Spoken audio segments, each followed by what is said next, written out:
Je vous l'annonce, hein, toutes les personnes là qui suivent les pseudo-coachs en matérialisme, en timperie, en arnaque, vous finirez votre vie seul. Donc faut pas vous prendre la tête à essayer d'appliquer les pseudo-conseils des mierdas de ces coachs de mierda qui n'ont pas de vie, hein, puisque en fait, moi ce que je comprends pas, pourquoi vous demandez pas la preuve en images?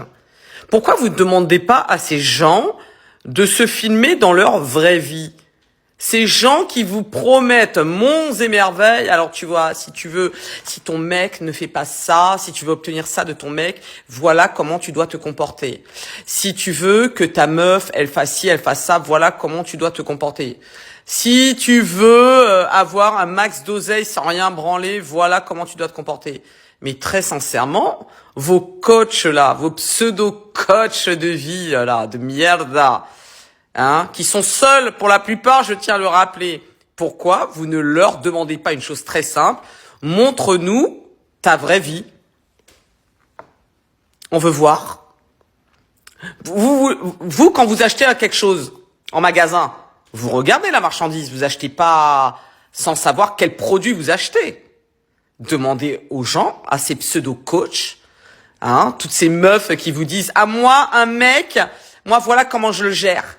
Moi, comment je le gère pour avoir un max de choses. Voilà comment je le gère pour qu'il m'offre des choses. Moi, un mec, si jamais moi, de toute manière, c'est mort. Si le mec, il a pas 4-0 ou 5-0 ou 6-0 sur son compte, moi, c'est mort. Mais vous nous faites tellement rigoler, mais sincèrement, mais ça fait tellement pitié. Ça fait tellement pitié. Vous savez que la culture de la timperie a vu le jour et est en pleine expansion. Du coup, en fait, ce sont même plus des coachs de vie que vous avez, parce que j'ai eu un lapsus, j'ai fait une erreur. Ma langue a fourché. Ce ne sont pas des coachs de vie que vous avez. C'est des coachs en timperie. Vous voyez?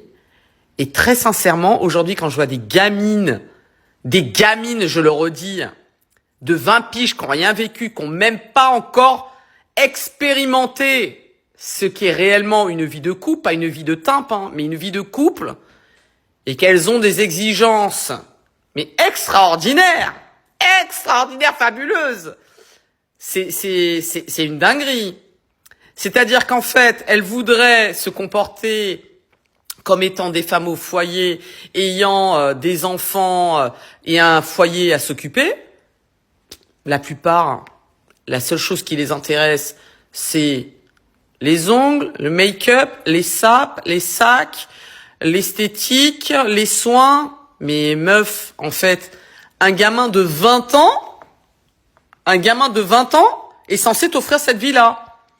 Ben non, vous l'avez bien compris que non. Donc qu'est-ce que vous faites? On l'a bien compris, les filles et les mecs d'un certain âge l'ont compris aussi, puisqu'ils ont bien compris que comme il y avait de plus en plus de tympes qui ne voulaient rien branler, et même si elles sont pas amoureuses, vous savez, c'est comme tous ces sportifs de haut niveau, s'ils n'avaient pas l'oseille, on le sait, les meufs avec qui ils sont, pour certains, ne les regarderaient même pas. Mais vous êtes dans le même délire avec les gros darons que vous vous serrez. Hein. J'ai vu une gamine quand même, elle a rencontré son mec qui avait 35 ans, elle en avait 17. Tout va bien, il ne faut rien dire, il faut normaliser, même quand vous êtes mineur, d'être avec des gros darons pour vous payer cette vie de luxe que vous rêvez tant. Et pourtant, à un moment, les filles, il va falloir qu'il y ait un retour sur investissement. Parce que le gros daron, sauf s'il est pété d'oseille et qu'il a femme de ménage, cuisinière à demeure, qui est tout. Vous ayez des coursiers pour vous gérer vos courses, tout, vous voyez. Mais vous serez obligé de faire un petit peu plus, vous comprenez? Hein? Vous serez obligé de faire un petit peu plus. Alors c'est pour ça, même si vous n'avez pas envie de vous construire votre propre vie, votre propre business, il faudra comprendre quand même qu'à un moment, les filles, ben, vous allez peut-être devoir vous bouger le huc, au moins dans la maison. Vous comprenez? Faire le ménage, faire le repas. Parce que oui, en plus, ben, il y en a certaines qui arrivent quand même à vous coacher en vous disant « Non, mais en fait, moi, je veux vraiment rien te donner. Je ne veux que ton argent. » Et donc, il y a des mecs assez teubés pour accepter cela. Ah, ok. En tout cas, laissez-moi vous dire une chose. J'ai mis au monde un garçon, d'accord, et une fille. Et alors déjà, ma fille, je veux vraiment qu'elle soit indépendante, très important. C'est priorité number one. Les hommes ne sont pas du tout nos ennemis. Hein. C'est beau d'être amoureux. C'est magnifique d'être aimé. Et qu'il y ait une réciprocité. Hein. D'accord ? Donc ça, là-dessus, c'est très clair. En tout cas, ce sont les valeurs qui lui ont été transmises.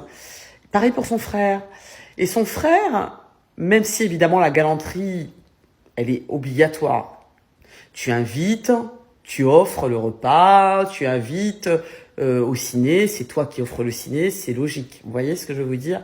C'est ce qu'on appelle la courtoisie, c'est logique. Voilà, tu invites, mais tu as le droit aussi, toi, quand tu invites ton conjoint, ton compagnon, ton mari, tu as le droit aussi de lui offrir et de lui faire plaisir. Mais vous êtes sur des coachs en teint pris, donc qui oublient cet aspect de plaisir, faire plaisir à l'autre. Mais bon, c'est pas grave. Vous êtes sur, on vous apprend à pomper l'oseille de l'autre sans vraiment rien donner en retour. Mais ça, c'est encore un autre débat. Mais vraiment, le conseil que j'aurais à vous donner, faites attention parce qu'il y a des grosses daronnes comme moi, par contre, qui coachent leur fils à ne surtout pas entretenir des timpes, en fait. Vous voyez ? En fait, c'est ça la vérité. On peut pas être au four et au moulin, hein, mais il faut quand même, il faut être quand même un petit peu quand même, il faut être quand même connecté à la réalité, les filles, d'accord ? Et je vous le dis encore une fois, tous vos coachs en teint pris, il faut leur demander de vous montrer la preuve en image que leur conseil, pseudo-conseil de mierda, est bel et bien fonctionné. Vous voyez ? Parce qu'il y en a certaines, je sais que vous mentez, pour beaucoup même, certaines, pour pas dire toutes. Vous êtes des fucking mythomanes. D'accord ? On le sait, puisque pour la plupart, il se passe quoi les filles ? Alors certaines vont dire que c'est par choix, mais vous êtes seuls. Vous êtes seuls. Il n'y a aucun mec qui est resté. Voilà, c'est ça la réalité.